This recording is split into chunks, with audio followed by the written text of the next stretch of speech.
നമ്മളീ പെണ്ണുങ്ങൾക്ക് എന്തെങ്കിലുമൊക്കെ ഒരു ചെറിയൊരു വരുമാനം വേണം കേട്ടോ. നമ്മുടേതായിട്ടുള്ള ചെറിയൊരു പോക്കറ്റ് മണി നമുക്ക് ഉണ്ടായിരിക്കണം. ഇനി നമുക്ക് അങ്ങനെ ഒരു എന്താ പറയുക, ഒരു അർജൻറ്റ് എന്നല്ല, നമുക്ക് ആവശ്യമില്ല എന്നുണ്ടെങ്കിലും നമുക്കൊരു ഒരു ഏണിങ്സ് എന്ന് പറയാൻ നമുക്കൊരു സന്തോഷമാണത്. നമുക്കിനി എത്ര സ്വത്ത് മുതലും എത്ര നമുക്കൊരു വേറൊരു ഭാഗത്തു നിന്ന് കിട്ടുന്നുണ്ട് എന്ന് പറഞ്ഞാലും നമ്മളുണ്ടാക്കി നമ്മൾ സെയിൽ ചെയ്യുക, അതേമാതിരി നമ്മൾ അധ്വാനിച്ചിട്ട് നമുക്കൊരു 10 രൂപയാണെങ്കിലും 10 രൂപ കയ്യിൽ കിട്ടുമ്പോൾ ഉണ്ടാകുന്ന ഒരു സന്തോഷം ഉണ്ടല്ലോ, അത് വേറൊരു ലെവലാണ് കേട്ടോ. ഇനി നമുക്ക് എന്തെങ്കിലും വിഷമങ്ങൾ മനസ്സിൽ, നമ്മൾ വീട്ടമ്മമാരാണല്ലേ, അപ്പോൾ വീട്ടിലിങ്ങനെ ചടഞ്ഞിരിക്കുന്ന സമയത്ത് നമുക്ക് പല മൂഡ് സ്വിങ്സും ഉണ്ടാവാറുണ്ട്. ഇനി പീരിയഡ്സിൻ്റെ ടൈമിലായിക്കോട്ടെ, അല്ലെങ്കിലും അല്ലാത്ത ടൈമായിക്കോട്ടെ, ഒക്കെ നമുക്ക് ഡിപ്രഷനും കാര്യങ്ങളൊക്കെ ഉണ്ടാവാം. അപ്പം നമുക്ക് ഒരു എന്താ പറയുക, പരമാവധി നമുക്ക് ഡിപ്രഷനും മൂഡ് സ്വിങ്സൊക്കെ മാറ്റാനും നമ്മുടെ ഒരു മനസ്സിൻ്റെ ചെറിയൊരു സന്തോഷം നിലനിർത്താനും ഒക്കെ നമുക്ക് ഈ ഒരു ചെറിയൊരു ഏണിങ്സ് നമുക്ക് സഹായകരമാവും കേട്ടോ. പിന്നെ ഈ ഒരു സൈഡ് ബിസിനസ് എന്നൊക്കെ പറയാം. എന്താണെന്ന് വെച്ചാൽ നമ്മൾ വീട്ടിലെ ജോലികളൊക്കെ കഴിഞ്ഞ് നമ്മൾ കുറച്ച് നേരം ഒരു അരമണിക്കൂറൊക്കെ ഫ്രീ ആവുന്ന സമയത്ത് നമുക്ക് ഇതേപോലെ ഇഷ്ടപ്പെട്ട എന്തെങ്കിലും കാര്യങ്ങൾ ചെയ്യുകയാണെന്നുണ്ടെങ്കിൽ നമുക്കത് വല്ലാത്തൊരു മനസ്സിനൊരു സന്തോഷമായിരിക്കും കേട്ടോ. നമുക്കിനി അത് ആർക്കെങ്കിലും സെയിൽ ചെയ്തു ഒരു 10 രൂപയൊക്കെ കിട്ടുകയാണെങ്കിലും അതിയായ സന്തോഷം ഉണ്ടാവും. കാരണം ഞാൻ ഇതിലൂടെയൊക്കെ കടന്നു പോയിക്കൊണ്ടിരിക്കുകയാണ് കേട്ടോ.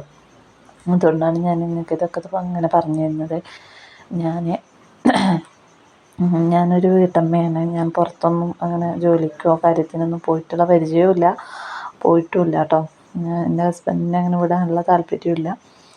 അപ്പോൾ അതുകൊണ്ട് തന്നെ നമ്മൾ വീട്ടിലിരുന്ന് എന്തെങ്കിലും പറ്റുന്ന പോലെ ചെയ്യുക. നമുക്ക് സമയം എന്താ പറയുക, നമുക്ക് സമയം പോകാൻ വേണ്ടിയിട്ട് എന്തെങ്കിലുമൊക്കെ ചെയ്യാം.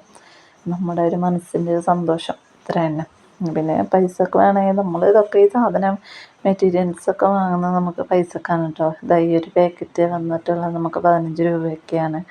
പിന്നെ ഇങ്ങനത്തെ ബോളിനൊക്കെ 5 രൂപ 3 രൂപ അങ്ങനെയൊക്കെയാണ് കേട്ടോ. പൂക്കൾക്ക് 5 രൂപ 8 രൂപ 10 രൂപ വരെയുള്ള പൂക്കൾസ് ഉണ്ട് കേട്ടോ, ഫ്ലവേഴ്സ്. പിന്നെ ഇതിന് നമുക്ക് ഗ്രാമിന് 10 രൂപ വെച്ചിട്ടാണ്. പിന്നെ മറ്റേ ലേസുകൾക്കൊക്കെ മീറ്ററിന് 10 രൂപ അങ്ങനെയൊക്കെ ഉണ്ട് കേട്ടോ. അപ്പം നമ്മൾ ഹെയർ ബാൻഡിന് അതേമാതിരി 7 രൂപ വെച്ചിട്ടാണ് നമ്മൾ വാങ്ങുന്നത്. ലിറ്റർ ട്യൂബിന് അതിന് 30 രൂപയാണ് കേട്ടോ മീറ്ററിന് വരുന്നത്. അപ്പോൾ ഇതുപോലെയൊക്കെ നമ്മൾ പൈസ കൊടുത്ത് വാങ്ങിയിട്ടാണ് നമ്മൾ ചെയ്യുന്നതല്ലേ. അപ്പം നമ്മളൊരാൾക്ക് പിന്നെ കൊടുക്കുകയാണെന്ന് വെച്ചാൽ, വെറുതെ കൊടുക്കുകയെന്ന് വെച്ചാൽ നമുക്ക് അത്ര നഷ്ടമാണ് കേട്ടോ. കാരണം നമ്മളെ കയ്യിൽ നിന്ന് പൈസ എടുത്ത് നമ്മൾ വാങ്ങുന്ന മെറ്റീരിയലാണല്ലോ ഇതൊക്കെ. അപ്പോൾ നമ്മൾ ഇതൊക്കെ ഉണ്ടാക്കിയിട്ട് അത് വെറുതെ കൊടുക്കുകയെന്ന് വെച്ചാൽ നമ്മുടെ സമയവും പോയി, പിന്നെ നമ്മുടെ സാധനങ്ങളുടെ പൈസയും അതും പോയി. നമ്മളൊരു ചെറിയൊരു തുക വെച്ചിട്ടായാലും നമ്മൾ സെയിൽ ചെയ്യണം കേട്ടോ. ആരെയും ചോദിച്ചിട്ടുണ്ടെങ്കിൽ അടുത്തുള്ളവർ റിലേറ്റീവ്സൊക്കെ ആയിരിക്കും അധികം വാങ്ങുക.